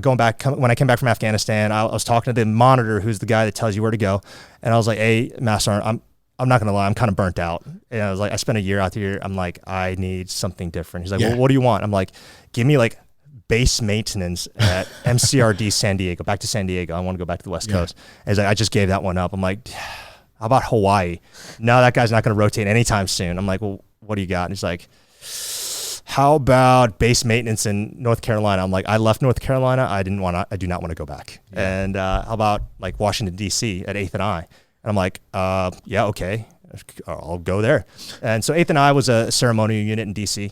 While I was out there. So I spent some time on that side of the house, kind of helping spread the message that is the Marine Corps. All the you see the commercials where the Marines are flipping the rifles next to the Golden Gate. Okay, so that's it. That's the silent drill platoon, silent drill team, and they're based out of Washington D.C. at 8th and I. Wow. Yeah, 8th Street, 9th Street, Southeast D.C. So it's more promotional stuff, spreading the word of the Marine Corps, what it has to offer, how it can help you as a person, career, all that kind of stuff. Carrying on like the legacy to the people of Congress, and kind of like we're still relevant in this grand scheme of protecting the United States. So left 8th and I, and then got to Okinawa, Japan, and did something called civil military operations. So I was like, once again, asked my monitor, what is that? And I was like, you go to the jungle, you like live out of your sea bag, and you shake farmers' hands and kiss babies and build wells and stuff. I'm like, okay, cool. Something different. Because of the MOS that I had in regards to utilities and construction, that there's another path to where they kind of employed Marines of that like trade background to help different places, whether it was Thailand, the Philippines, and where else? I think those are the only two teams that I can remember right now. But I was part of the Thailand team, and for the 2 years I was stationed there, I was with the Thailand team. So I was a team chief for... Which is where Thailand, where you cut the heart. Well, you didn't cut it out, right? Yeah. Should we tell that story, or should we wait till later? Oh, I can definitely tell it. Because you just told me this just for context really quick. Yeah. I don't even know how the hell this came up, but it was our 9 o'clock class yesterday, and somehow Noel brought up that he ate the beating heart out of a snake. So let's hear about it. Okay, so every year the military, U.S. military, and the Royal Thai government, they do joint exercises called Cobra Gold. And the first time I went there, and part of Cobra Gold was just, working with the Thai military, which, like, you want to talk about some hard dudes. So part of that's jungle warfare training, and unique to Thailand. So we were out there, it was my team and I that we were out there going through this jungle warfare training. Part of it was, jungle survival, and when you catch a snake, because surprise, Thailand's got a gangload of snakes everywhere. Wow. So we were in Southeast Thailand and had a Royal Thai Marine unit there, and we were all sitting around, and I'm a gunny at this time. I'm an E7, the rank that I retired at, and I'm just sitting in the back. I'm watching the Marines, just sort of doing my gunny thing, just sitting in the back, looking at my watch, drinking water, just trolling everybody. Like, look at that Marine, look at his fucked up haircut. That Marine is so out of regs, he doesn't even know it. He's gonna die when he gets back. And then I heard, hey, we're about to kill this snake. He wants to drink the blood. Oh, shit. And I'm like, here, get out of the way, Marines. And so here I am, and a whole line of Marines, which I didn't, thinking back, realizing how much of a homoerotic, not saying that's bad, but how much of a homoerotic experience it is. Yeah. Where like you get a whole bunch of Marines on one knee, mouth gaping open, and this greasy Thai dude just milking this snake blood into Marines' mouth. We're all loving it. We're all like, give me more, give me more. Wow. Just blood all over my mouth and my chin, and then taking pictures of, look at me, I just drink snake blood. And it wasn't until later that evening, I'm like, what just happened? What did I just do? I'm a savage. Right? So they skin the snake, and they pull out the beating heart. And it's like, who wants this? I'm like, me. So, rank has its privileges, right, Marines? Yeah. I'm going to exercise that right now. I never do, but I'm going to exercise it right now. So I grabbed the heart, and I'm like, so what? I mean, should I just chew? Do I chew on it? That's my first instinct, right? You just chew on it. He's like, no, you got to swallow it whole, because then now you're absorbing the spirit of I mean, he could have been like BSing me, but it sounded good at the time. I'm going to swallow it. And I got it down. I'm like, yeah, it tastes like a bag of pennies. Tastes like a bag of pennies. Yeah. That's that blood taste kind of. I've tasted my own blood before, and it's just kind of like that. Copper is what pennies made out of. I don't know. They cooked the snake up on an open fire. There was another Marine who was able to, what kind of snake was it? Do you remember? It wasn't a poisonous snake. Okay. Yeah, it wasn't a poisonous snake. And then another Marine took the head off a chicken. Like he took this head off it. Like, oh, this is the most metal thing I've ever seen. So this Marine had the chicken. And you put the chicken head in between your first and middle finger, and you just sort of whip it down. And if you do it with enough force, the head just pops right off. Oh, wow. Well, this Marine, he didn't know how much force. He didn't want to go like red line hard in the paint for whatever reason. Yeah. So he just sort of kind of like flinged it. And this chicken is pissing and shitting everywhere. But the neck is broken. It just hasn't been severed yet. Yeah. So this Thai dude comes up, takes the chicken out of this Marine's hand, like Ozzy Osbourne style, bites it, and just rips the thing apart. And then he says something and yells something in Thai. And they got this chicken head. And I'm like, what? What kind of next level? See me over here, I'm just like, where are these, what is this? So it was a pretty interesting experience. Yeah. They taught us everything in regards to jungle survival. I don't say everything, but a good bit of what it takes. I mean, if you want to survive in the jungle, you kind of need to be a savage. Yeah. Because the jungle, guess what? Jungle is savage. Yeah, exactly. Jungle is savage. Jungle is savage. So if you're going to survive in it, now the other the other thought I'm having right now is, a few weeks ago, I saw you pick a bug up, right? Yeah. There was a bug in there. They're freaking out, a bug. Yeah. And instead of killing the bug, Noel walks over and he scoops it up, and I don't even know what kind of bug it was, some beetle or something, yeah. And you walk all the way across and you set it down outside. And I kind of laughed and I go, bro, I do the same thing. Like my wife gives me shit for it sometimes. Yeah. And I don't know what when I hear those stories like that, I get it, because that's the savagery jungle. Like there's two different sides to it though. But if I don't have to, I don't want to kill anything. Exactly. You know what I mean? There's a spiritual, like, universal karma out there, and for every negative thing that you do, you don't have to.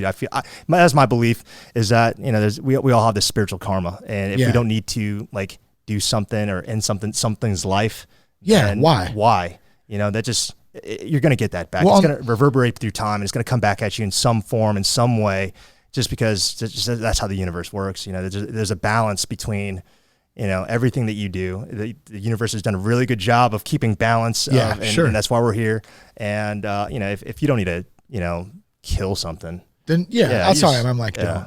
This is the weirdest tasting drink I've ever drank. Tastes like a Flintstone vitamin dissolved, right? That's exactly what it tastes like. Yeah, I wasn't expecting it at all, because I'm used to drinking like the Bang or something that didn't taste like this. So I was a little surprised at the taste, a little different. But so the beating heart thing though, you just mentioned something about being spiritual. Is that what's the thought behind eating the beating heart? Is it a respect type of thing to the animal or to the snake, or is it a spiritual thing? Just pure savagery? I talked to my interpreter. Shout out to Indy. I'm sure she's subscribed to the podcast in Thailand, but. I was talking to her, I was like, what was the symbolism behind the beating of the heart? And I was like, well, it's edible, and you killed something. It's only respectful that you try to use as much of it as you can. Yeah. Everything of it. It's providing you with something. it'd be a shame to get rid of it, especially if you can use it. Yeah. So in that, it's disrespectful to the animal that you eat everything of the animal, which is what I found. Same thing in Afghanistan. You eat every part of a goat, every bit of a goat, and you better eat it, because when those villagers are out there, they get that goat out there for you. That's probably their food for the next month. Damn. So if you don't eat that, despite how they prepared it, Ooh. Which you don't want to watch, it involves feet, so it's like, despite how they prepared it, if you don't, take that offering, it speaks more of the type of person you are than it does like your own like personal tastes or whatever. Yeah. So, she was like, no, you're like, this animal has, given itself to you. Yeah. It was found in a place, opportunity, ended its life, the opportunity ended its life, and it's there for you. Yeah. And for consumption. So if you don't, it's very disrespectful. If you don't eat it and take, exactly. And be grateful. Well, as in it, like the animal sacrificed its life so you could eat, basically. Exactly. That's that whole a kind of circle hunting mentality too, right? Mm-hmm. Exactly. Yeah, we have. It just reminded me of something. I can't remember the name of the place, but there's a. It's so well known, I don't remember the name of it, but I promise it is. There's a really cool recovery center in Thailand that I've connected with a couple of times back in the day, and I can't remember the damn name of it now. Anyways, totally different topic. I'll have to think about it later. Yeah. But so let me just catch my shit here, man. It's already an hour and 20 minutes gone by. What? Crazy, huh? Yeah, I know. Oh man, good stuff, man. Well, we were getting into CrossFit a little bit more. I know one of the things for me and for Jess too is like, this is like, since we joined the gym, it's really taken a lot of stuff. It's really improved a lot of stuff in our life, way beyond just physical and getting in better shape and that kind of stuff. It's improved a lot of things in our relationship, bro, like our attitudes, even like without getting to whatever, like our intimacy and stuff. Like, dude, we just feel better. You know what I'm saying? Exactly. And so I think if, and obviously a lot of people in recovery listen to this show. For me, being in recovery, it's been a really good thing to, as an outlet. You talked about having a healthy outlet earlier in the podcast. And so, I mean, what would you say, like, is from just a personal perspective, from a coach perspective, somebody out there who maybe is thinking about trying CrossFit, or they want to just maybe dive into it a little bit? Like, what are just some new things or new ideas or thoughts that you would have for somebody new? So I've been coaching for a minute, and you tend to kind of run across the same archetype of individual athletes that want to try it or on the fence. And some of the intimidation that goes along with it is like, I don't know any of these movements. Yeah. And I want to be able to be in shape, or I want to learn these movements before I try it. Well, it's kind of like saying, let me learn how to play the guitar before I take guitar lessons. Yeah. It all comes down to the coaching. I have a very solid coaching bias when it comes to how a gym makes or breaks its role in somebody's life. Yeah. You could have the best space, you could have the best equipment, hell, you could even have the best programming, but if the coaching staff is not 100% on board with your health and wellness and your strength and conditioning, and they don't invest themselves into the athlete or client or whoever, then you're doing the athlete a disservice. So if you're on the fence, just come on in. Yeah. Come on in, try it out. That's the great thing about CrossFit. It's infinitely scalable, both left and to the right. So if you're a seasoned athlete, CrossFitter athlete, super stud out there, we could always scale the workout to where you get more out of it than somebody who's just trying to lower their triglycerides. Somebody who just wants to like push off the nursing home for a little bit. I got a funny story for you. What's up? Okay. So the first week we were here, right? Yeah. I was like really out of shape at the time, right? I hadn't done much other than play softball and whatever, here and there. So I come in, and it was the first couple of workouts. It couldn't have been more than like two, or either the second or third one. And it was the night of, what is it called when you're testing for like, oh man, what's it called now? I forgot. The games or whatever they do. Oh, the open. The open. So they do those to kind of see where you're at and stuff, right? Yep. So they were doing that the night here. Yeah. And Friday night lights. It was like a Friday, yeah, exactly. Friday night lights. Everyone was here. I didn't know any of this, by the way. Yeah. So my friend Jen and Phil come here. I come in and then Danny and Mirage are here too, and they're like, "Hey, are you gonna do it?" And I'm like, I had no fucking clue what it was. I'm like, "Yeah, sure, I'll do it." Oh, what did you do to hurt them? Dude. They coached you to So I waited till the end, yeah. And Jen's like, "Oh yeah, you can do it. Yeah, just jump in and do it." I'm like, "Okay." So I get in there, and it's like this erroneous amount of just work. And 8-minute time cap. It was ridiculous. Rocky, it was ridiculous. And do you need to No, you're good. You're good. Yeah. Yeah, it was ridiculous, right? And so that wasn't the part though. That was part of it, but it was and this relates to what you were saying. It's why I'm bringing it up here. It was the fact that like I just jumped in and went for it. I know this is a military term from what I've heard. I think I heard from Jocko say it first, or Trip or somebody, but embracing the suck. Right? Oh yeah. Like if I don't step out of my comfort zone and dive into something and just fucking go for it, I'm never going to do it. I'm going to stay stuck where I'm at. I'm never going to improve. I'm never going to try new things. And I think a lot of us, and I was guilty of it for a long time, did that. And just diving in and really, and everybody's watching too. Yeah. And I suck, right? No pressure. No pressure. None at all, man. I don't even know how to do some of these moves. And and it was rough, man, but I was so glad that I did it afterwards. You know what I mean? I was so glad. Yeah.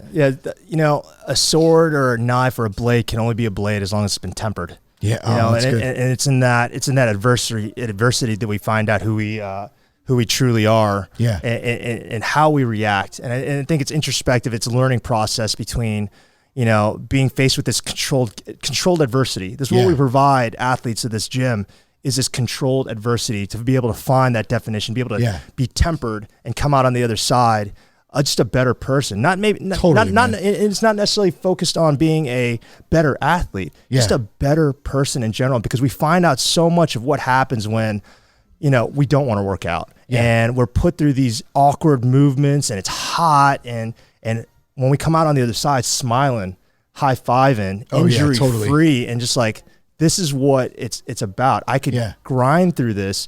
CrossFit Vacaville North has provided this like arena where they provide me this controlled adversity where I don't got to worry about like dying, like literally dying, figuratively maybe, but literally dying. And when you come out tempered like steel on the other end, you find that there's improvements with not only your outlook on life and how your interactions and the relationships you have with the people that you love. Like time is very valuable. It's very finite. It's the only thing that's non-renewable that we got. Man, we were just talking about that. Like I can make more money. I can get a new house. My car break. I can get a new car. I can't ever get back time. Time is priceless, man. I'm really realizing that, like with family and what am I spending my time on? You know what I mean? It's so important. I have, and looking back, I've made more mistakes than I could ever count, and I've wasted so much time. With the people that I love. Like, it's uncanny, and how I sit back and in retrospect think like, what could I have done better? Yeah. And even that alone, just spending time thinking about something you can't change, is a waste of time. Yeah. Just being aware that time is finite and that, once that minute is gone, it's gone. Yeah. And so, nobody knows what's going to happen tomorrow in the next 15 minutes. So if you, very, very stoic principle in that, live every moment as if it's your last, very cliches, but, memento mori is right there. It's like death is looming right around the corner. Yeah. And, it's just one of those things where you want to maximize your minutes. I don't know if you're a Christmas lover, but I love Christmas. Right? It's like my favorite time of the year. I was born Christmas Eve. Were you? Oh, nice. Yeah, so you gotta love Christmas. Yeah, That's your birthday, man. Christmas Eve. And my sponsor and I, though, were talking about this, about how, man, like, how in the Christmas season, for the most part, everyone's very pleasant and nice, and they hold the door for you and they give you the parking. For the most part, there's some assholes, of course. But that mentality. And I go, man, there's two things. And same with vacation. If I could live every day, and obviously this is a mentality, it's not realistic in the sense of it's actually happening, but it's perspective. If I could live every day like it was Christmas or I was on vacation, that feeling, that's the feeling I feel like I should have. And I'm not saying everything's going to be perfect and all, everything's great and rainbows and butterflies and everything. We're still going to go through things, but like putting that into perspective, knowing that, man, this could be my last day. Like, I don't know what's going to happen tomorrow, man. Would I be satisfied at the end of the day today if I didn't live and have this perspective and be grateful and have gratitude and appreciative, maximize whatever I'm doing that day? Man, dude, I don't want to waste that. You know what I'm saying? Exactly. You want to be able to make an impact, totally, and foster those and grow those relationships that you hold close. And that's definitely what it's all about. And it's, you're right. Sometimes it's hard to kind of like realize that and understand that, but I think that's what life is. Life is going to throw every possible distraction at you. And part of being a good person is being able to understand like what those moments and those minutes really mean. Like remember like right after 9/11, like how like everyone had this sense of camaraderie and togetherness, and like we were one country. And then, we don't have that controlled diversity for the entire population of the United States. So everything starts to veering off, and we find ourselves in a position where, we're just in a rage culture. We're angry about everything. And it's a victim mentality. Man. Everybody's a victim from something. And that stuff's just, it's terrible. It's toxic. And, really all we could do at the end of the day is just try to be a better person and, foster and grow the relationships that we have.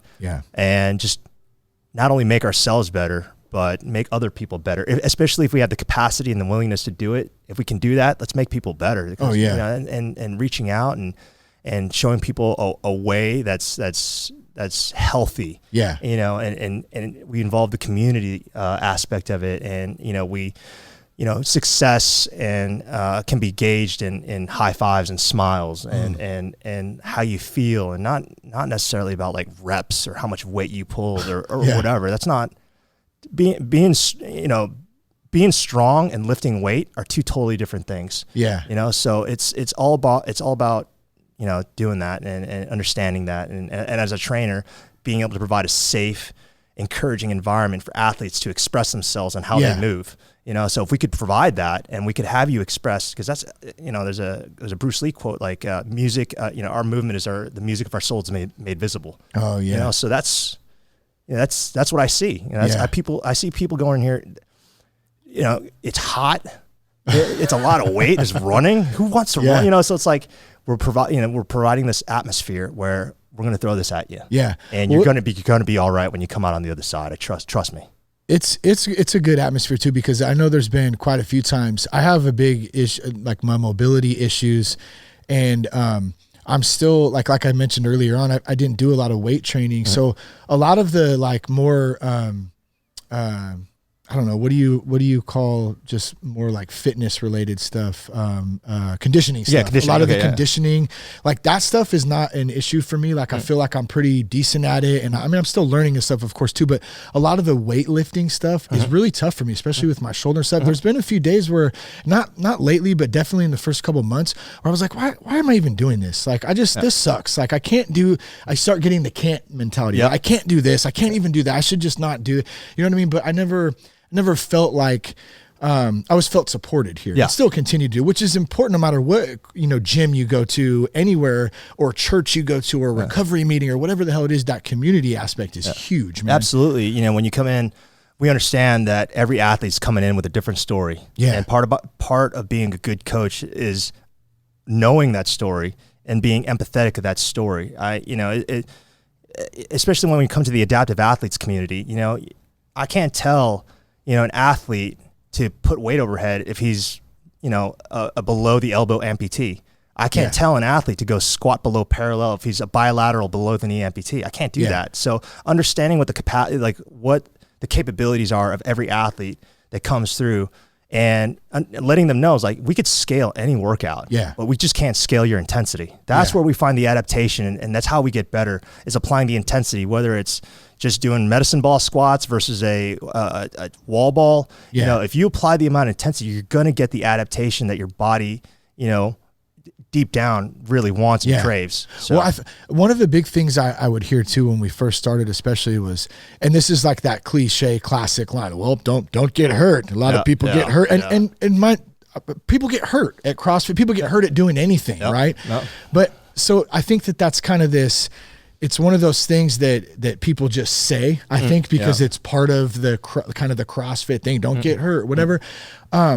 I think when you have people who care and good coaching, and you know your limits too, like you're learning what you can push yourself on, when you need to pull back, you can be safe and still be intense, I guess is what I'm saying. Absolutely. Applying that intensity, and then, and that's where the coach comes in as well, understanding the capabilities of an athlete and what they can and can't do, and being able to load that athlete correctly. That's where the money is made in the coaching aspect. We want to get you a good workout, and it's exercise. We want to get you a good workout, and using the methodology that Greg Glassman put out, and so we could make people healthier and just better overall in their life. And we're not concerned with sending people to the games or, I mean, there's definitely a population of individuals for that. And like, we just want you to do some basketball drills. We're not trying to get you to the NBA at the All-Star game, So, we want to be able to do that. And it begins with knowing the athlete, where their limitations are at, what their goals are, and being able to tailor how we conduct business on the floor to that each individual athlete,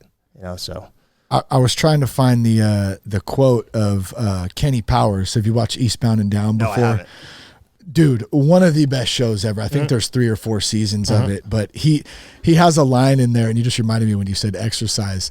And it's not going to be funny now because I'm going to try to repeat it. But he said something about, man, I ain't trying to be the best at exercising right now, because he's a pitcher. It's good stuff. But no, I'm with you, man. I think that's it really does that the coaching aspect, the community aspect, knowing yourself, growing, being able to step out and go, man, I don't have to be the best at this right now. I just need to get better a little bit each day. Practice, just showing up. My buddy Phil said, man, the hardest machine at the gym is the front door. I said, you're damn right, man. Just showing up some days, that's all we ask. So, just show up, and then we'll take care of the rest. We'll provide you an environment where you will, once again, temper yourself, and then come out better on the other side. That's what it's all about.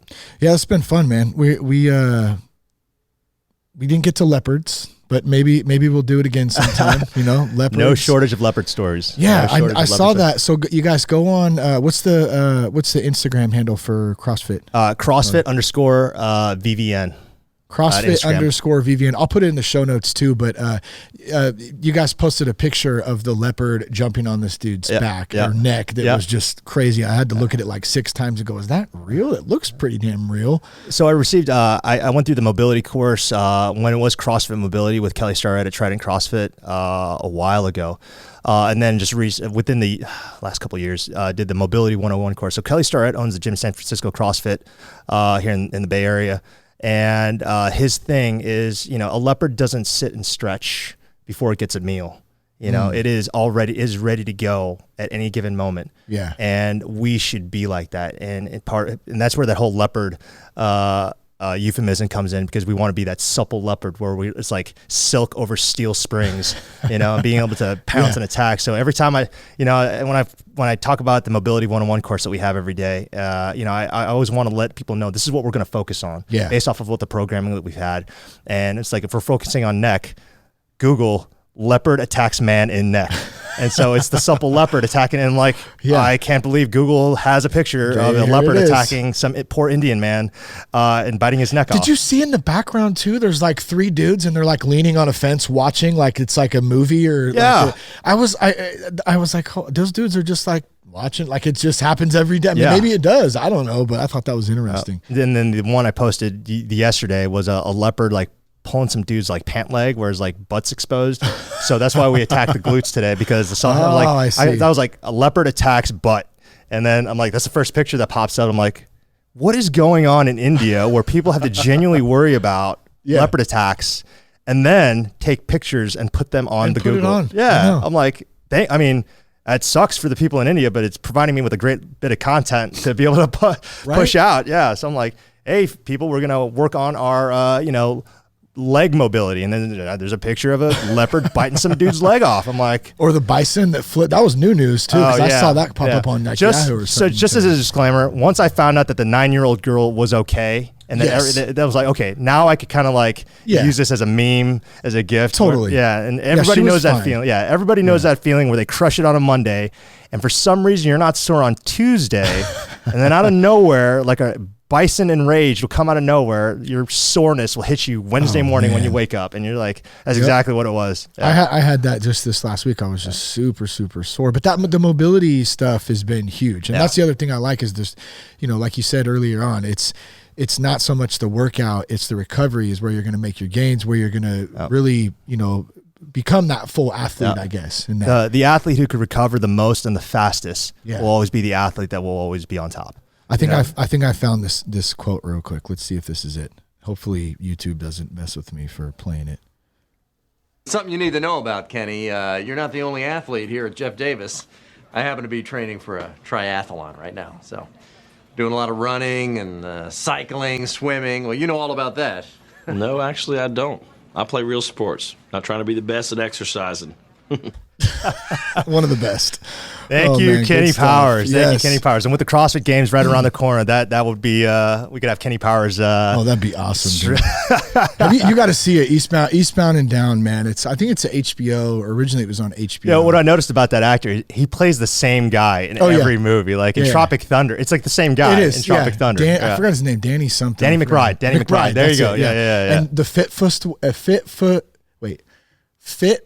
Way or Fist Foot Way? Fist Foot Way. Have you ever seen that one? No, he's the karate instructor. Oh my goodness. It's hilarious. It's kind of a B independent film, but pretty damn good. Sometimes those are the best ones. So did we miss anything, man? What do you think? Anything you want to wrap this up with today, man? I appreciate you taking the time, man. It's been awesome, dude. No, thank you for having me. Shout out to CrossFit Vacaville North.